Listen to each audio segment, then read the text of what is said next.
So आज आपण एक all national park of India state wise अशी एक सिरीज सुरू करणार आहे. जे की एन्व्हायरमेंट अँड इकॉलॉजीची एक आपण एक इम्पॉर्टंट कंप्लीट अशी एक सिरीज सुरू करतोय, ज्याच्यामध्ये आपण एन्व्हायरमेंटचे मोस्ट इम्पॉर्टंट टॉपिक असे 10 टॉपिक्स आहेत, ज्याला आपण 10 पिलर्स म्हणूया. तर पहिला आहे क्लायमेट चेंज, बायोडायव्हर्सिटी, इकोसिस्टम. त्यानंतर प्रोटेक्टेड एरियाज काय, संवर्धन क्षेत्र ज्याला म्हणतो आपण. ॲक्ट्स अँड पॉलिसीज एन्व्हायरमेंटबद्दल असेल, पॉल्युशन असेल, इंटरनॅशनल कन्व्हेन्शन असेल, एन्व्हायरमेंट ऑर्गनायझेशन असेल, किंवा पूर्ण एक वर्षाचं करंट अफेअर्स असेल, आणि 10वा पिलर असेल तो म्हणजे most important previous year question. आता हे जे सेशन्स असतील ते UPSCसाठी तर इम्पॉर्टंट आहेतच, बट त्या व्यतिरिक्त जे स्टेट सर्व्हिसच्या वेगवेगळ्या एक्झाम, PCS एक्झाम होतात, स्टेट पब्लिक सर्व्हिस कमिशन, त्याच्यासाठी पण हे जे सेशन्स आहेत ते सगळ्यांसाठी इम्पॉर्टंट असणार आहेत. सो दोन्ही प्रिपरेशन जे मुलं करतात तर दोघांसाठी पण हे इम्पॉर्टंट व्हिडिओ असणार आहे. तर या सिरीजला कम्प्लिटली सगळ्यांनी अटेंड करा. आणि यामध्ये आपण जो पहिला टॉपिक सुरू करतोय तो प्रोटेक्टेड एरियाज म्हणून सुरू करतोय, ज्याच्यामध्ये सगळ्यांना माहिती असेल नॅशनल पार्क, सँच्युरीज कोणते कोणते आहेत भारतामध्ये, टायगर रिझर्व्ह कोणते आहेत, बायोस्फियर रिझर्व्ह आहे, एलिफंट रिझर्व्ह, किंवा जे काही न्यूजमध्ये जेवढ्या काही सँच्युरीज असतील किंवा रामसर साईट्स आहेत, असं आपण त्याला कम्प्लिटली या सेशन्समध्ये कव्हर करणार आहे.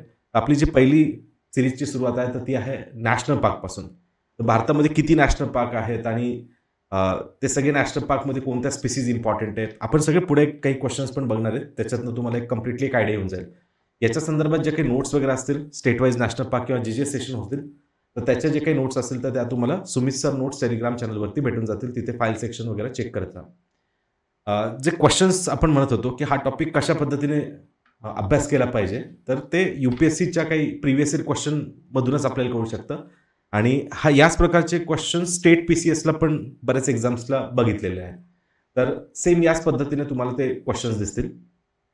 तर एखादी स्पीसीज आहे तर ती कुठे भेटते, आता जसं की मस्ट डिअर नावाची एक स्पीसीज आहे, ती खालीलपैकी कोणत्या नॅशनल पार्कमध्ये भेटू शकते, तर अशा पद्धतीचं क्वेश्चन आहे. तर आज आपलं हे मोटिव्ह नाही की आपण येता येताच क्वेश्चन सगळे म्हणजे सॉल्व्हच करायचे म्हणून किंवा सगळ्यांचे बरोबर आले पाहिजे. आपण जस्ट एक क्वेश्चनला सेशन सुरू करा आधी याच्यासाठी बघतोय, कारण जेणेकरून तुम्हाला एक आयडिया येईल की क्वेश्चन कसे विचारले जात आहेत. त्यामुळे फक्त क्वेश्चनला ओव्हरलुक करा आणि अनालाइज करा की क्वेश्चन कशा पद्धतीचे आहेत. त्यानंतर दुसरी एक पद्धत क्वेश्चनमध्ये बघा अशी दिसते की एखाद्या स्पीसीजबद्दल इन्फॉर्मेशन दिली आहे, जसं बारासिंगा खालीलपैकी कुठे जास्तीत जास्त भेटू शकतात, त्यापैकी कोणता नॅशनल पार्क आहे. तसं एक्झाम याचं आन्सर जे होतं ते कान्हा नॅशनल पार्क होतं. इथे म्हणजे कुठे कोणती स्पीसीज इम्पॉर्टंट आहे. जसं पहिला क्वेश्चन होता मस्ट डिअर कुठं जास्तीत जास्त दिसत आहेत. दुसरा क्वेश्चन आपल्याला दिसतोय की बारासिंगा कुठे जास्त दिसत आहेत. त्यानंतर टायगर रिझर्व्ह, जे मी तुम्हाला आता साईट डाऊन केलं की प्रोटेक्टेड एरिया संवर्धन क्षेत्रामध्ये एक टायगर रिझर्व्ह पण येतात. भारतामध्ये जवळजवळ 54 पेक्षा जास्त काही टायगर रिझर्व्ह आहेत. तर त्या टायगर रिझर्व्हमध्ये मग कोणता टायगर रिझर्व्ह सर्वात मोठा आहे, तर याच्यातमध्ये आन्सर नागार्जुन सागर श्रीशैलम आहे. पण हे सगळे टायगर रिझर्व्ह पण आपण नेक्स्ट सेशन्समध्ये काही घेणार आहेत. तसंच या लेवलपर्यंत UPSCचे काही 2020चा बघा क्वेश्चन गेलेला आहे की डेझर्ट नॅशनल पार्क हा जो काही राजस्थानमध्ये येतो, तर तो किती डिस्ट्रिक्टमध्ये आहे का, 2 डिस्ट्रिक्टमध्ये आहे का नाही आहे. कारण एवढ्या डिटेलमध्ये जर पाहिलं तसं भारतामध्ये 106 नॅशनल पार्क्स आहेत. आता सगळ्यांचे डिस्ट्रिक्ट वाचणं तेवढं प्रॅक्टिकली पॉसिबल नाही, किंवा लक्षात ठेवणं पण तेवढं प्रॅक्टिकली शक्य नाही आहे. पण मग काय करणार, तर याला हेच आहे की याला आपण न्यूजचं कनेक्शन पण देणार आहे. या सेशन्समध्ये मी कोणते न्यूजमध्ये आहेत काय आहेत ते सांगेल, कारण UPSC रॅन्डमली असं कोणताही नॅशनल पार्क नाही विचारत. जे न्यूजमध्ये आहेत त्याच्यावरती जास्त फोकस केला जातो. मग कुठं ह्युमन हॅबिटेशन आहे का नाही आहे, या सगळ्या गोष्टी आहेत, किंवा ग्रेट इंडियन बस्टर्ड किंवा कोणती स्पीसीज तिथं इम्पॉर्टंट आहे, हे सगळ्या डिटेल्स आपण येणाऱ्या सेशनमध्ये बघणार आहे. सो दॅट तुम्ही अशा प्रकारचे क्वेश्चन पण, इतक्या डिफिकल्टी लेवलचे क्वेश्चन पण तुम्ही अटेंड करू शकता. तर जसं की नॅशनल पार्क्समध्ये बघा, कोणता नॅशनल पार्क हा कम्प्लिटली अल्पाईन म्हणजे खूप जास्त उंचीचा जो प्रदेश आहे, हाय अल्टिट्यूड ज्याला आपण रिजन म्हणतो, राईट, त्या रिजनमध्ये कोणते नॅशनल पार्क यापैकी कम्प्लिटली असेल, ज्याला आपण असं म्हणू शकतो की अराउंड 5 ते 6,000 मीटरपेक्षा पण जास्त हाईट आहे, असा कुठं काय असणार आहे ना. व्हॅली ऑफ द फ्लावर्स इथं आपल्याला माहिती उत्तराखंडमध्ये फार फेमस व्हॅली आहे नंदादेवीच्या आसपास. तर हा बाकीचे जे पाहिले तर ते कमी उंचीवर आहेत, त्यामुळे ते ट्रॉपिकल किंवा सब ट्रॉपिकलमध्ये येतील. पण हा कम्प्लिटली त्यांचं म्हणणं आहे की कुठं आहे. तर म्हणजे याचं जॉग्रफीचे जे कनेक्शन आहेत ते पण आपण क्लासेसमध्ये नक्कीच बघू. आता वाईल्ड लाईफ सँच्युरी पाहिलं तर 500+ भारतात वाईल्ड लाईफ सँच्युरी. मग आता सगळ्याच वाचत बसायचे का की कोणत्या स्टेटमध्ये कोणत्या आहे, तर नक्कीच नाही. कारण या पखोईमध्ये 2018मध्ये याच्यामुळे प्रश्न विचारला होता, कारण पुन्हा मी ते सांगेल की इथं न्यूजमध्ये होतं, कारण तिथं डिफॉरेस्टेशन झालं होतं, काही रोड्स वगैरे बनत होते, या सगळ्या यामध्ये गोष्टी होत्या, राईट. तर त्यामुळे कुठं कोणतं आहे हे आपण सगळं नंतर बघणारच आहे. आणि कोणाला अभ्यास करायचा आहे, कोणाचा तेवढं जास्त फोकस करायची गरज नाही, कितपत अभ्यास करायचा हे तुम्हाला येणाऱ्या सेशनमध्ये लक्षात येईल. याच्या नोट्स पण कसं काढायचे मी ते सगळं पुढे सांगणारच आहे. फक्त शेवटपर्यंत हे सेशन्स करा, याच्यात खूप बेनिफिट तुम्हाला भेटेल. इव्हन तुमचं जॉग्राफी, इंडियन जॉग्राफी सुद्धा कुठे ना कुठे चांगलं होणार आहे. की जसं आता या क्वेश्चनमध्ये पण बघा, जॉग्राफिकल पण हा प्रश्न म्हणता येईल की tropical to subtropical, temperate, arctic असा कोणता, म्हणजे सगळे फीचर्स भेटतील असं कोणता नॅशनल पार्क आहे. तर त्यामध्ये नामधापा आन्सर होतं, ते पण आपण नंतर बघणार आहे की नामधापाच का बरं. ठीक आहे, जेव्हा अरुणाचल आपण घेऊ त्यामध्ये आपण ते नक्कीच डिस्कस करू. त्यानंतर बघा परत अजून की कोणत्या नॅशनल पार्कमध्ये असं फ्लोटिंग व्हेजिटेशन आहे, जो की जगातला एकमेव फ्लोटिंग नॅशनल पार्क आपण म्हणतो, केबुल लामजाव, जो लोकटक लेक मणिपूर इथे आहे. राईट, तर या पद्धतीचं जर काही फीचर असेल कुठं तर ते पण विचारलं गेलं. इव्हन असं पण विचारलं गेलं की केवलादेव घाना किंवा एखादं वेटलँड आहे किंवा कोणते लेक्स आहेत ते एक्झॅक्टली कुठं भेटतं.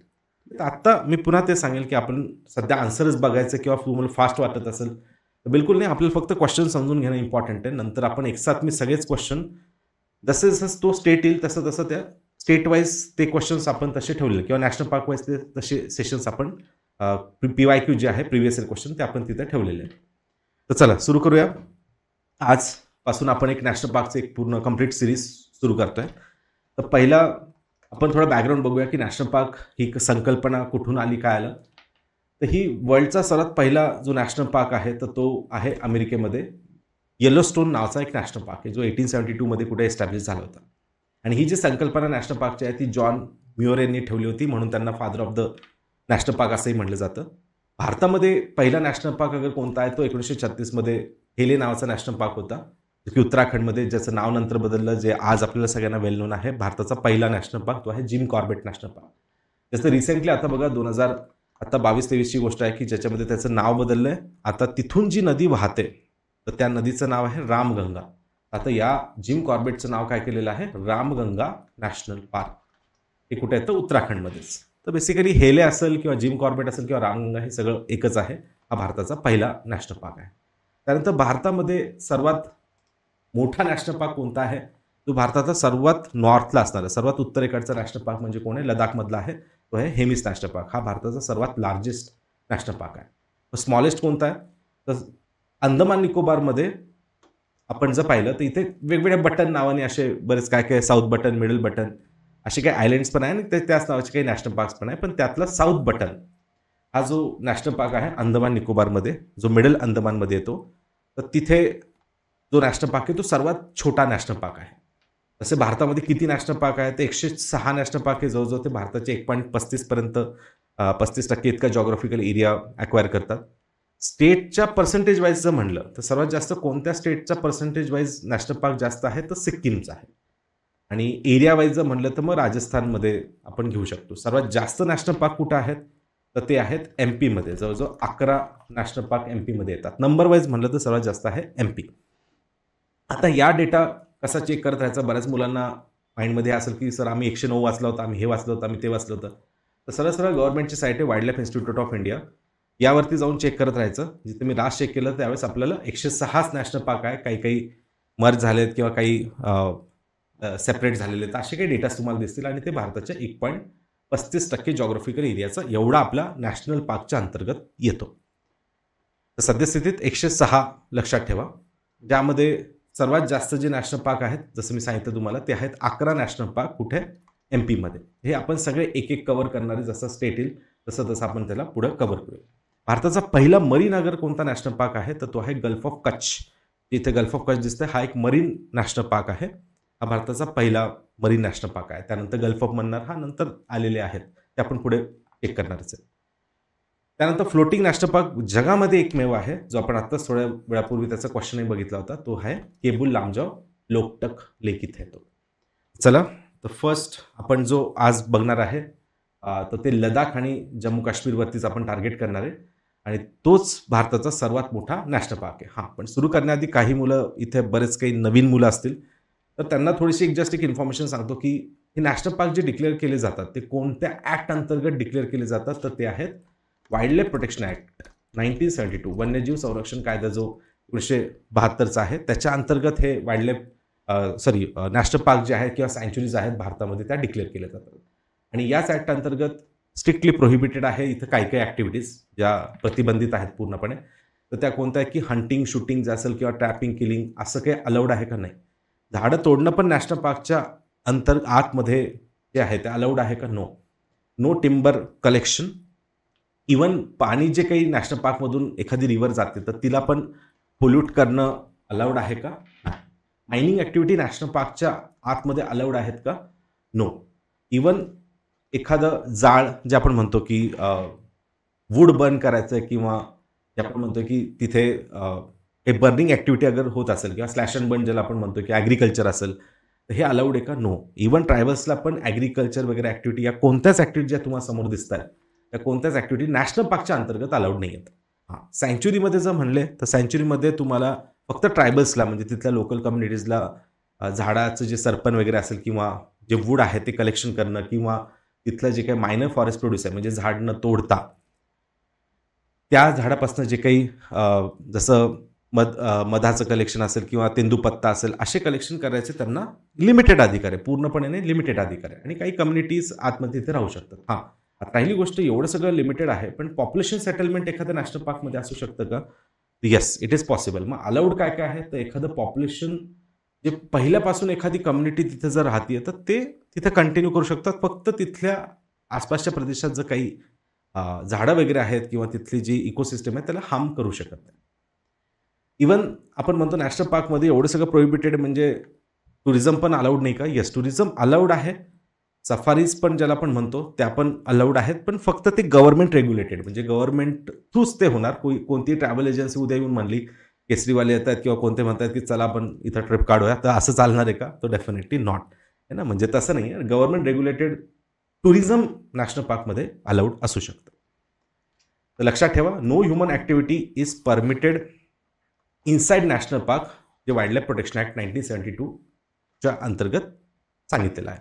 फक्त एक्सेप्शन याला हेच की टुरिझम ॲक्टिव्हिटी ती पण गव्हर्नमेंट रेग्युलेटेड असेल आणि पॉप्युलेशन सेटलमेंट अलाउड असू शकतं. फक्त ॲक्टिव्हिटी म्हणजे जी प्रोसेस जी म्हणतो आपण तर ती झाडं तोडणं वगैरे किंवा हंटिंग वगैरे अशा ॲक्टिव्हिटीज अलाउड नाही. तरी आपण नंतर नॅशनल पार्क वाईल्ड लाईफ सँच्युरी बायोस्फियर जो काय आहे हे नंतर डिटेलमध्ये नक्कीच बघूया.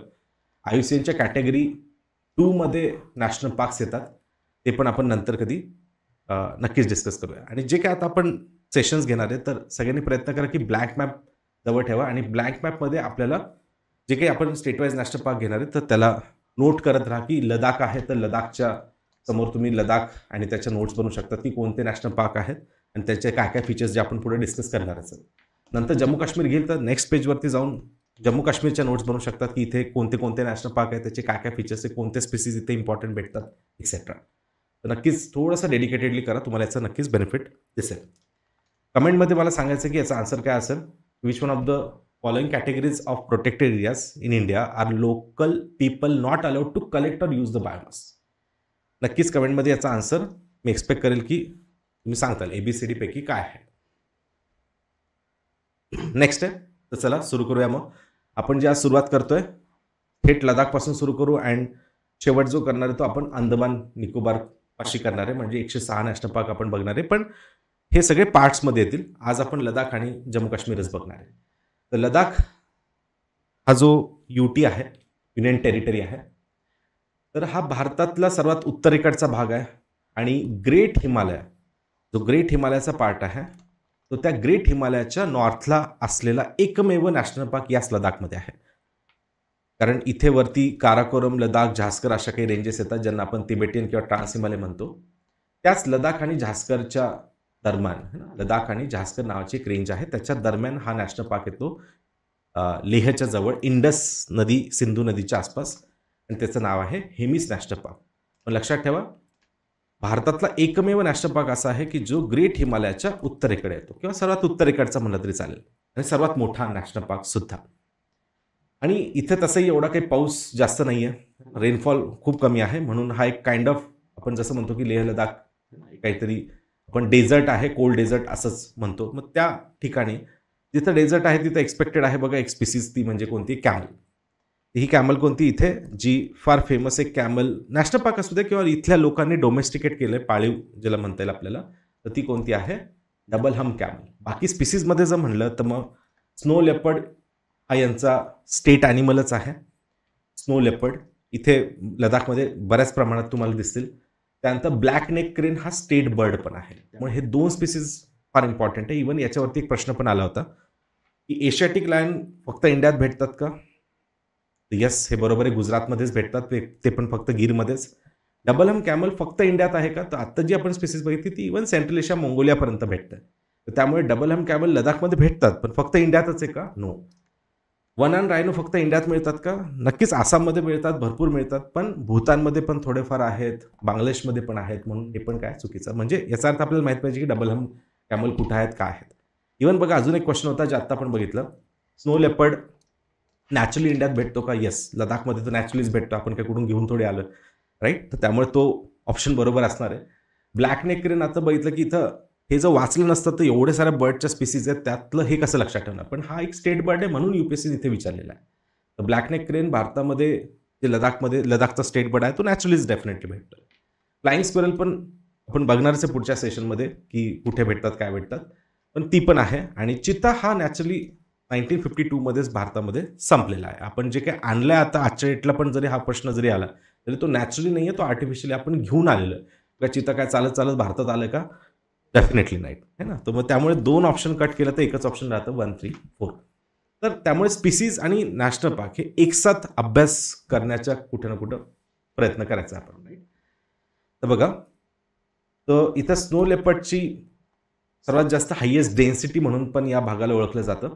लक्षात ठेवा, स्नो लेपर्ड ही डेन्सिटी वाईज अगर कुठे जास्त आहे तर ते लडाखमध्ये जास्त आहे. ओनली नॅशनल पार्क हा इंडियामधला जो ग्रेट हिमालयाच्या नॉर्थला आहे, सर्वात मोठा नॅशनल पार्क आपण ते बघितलं.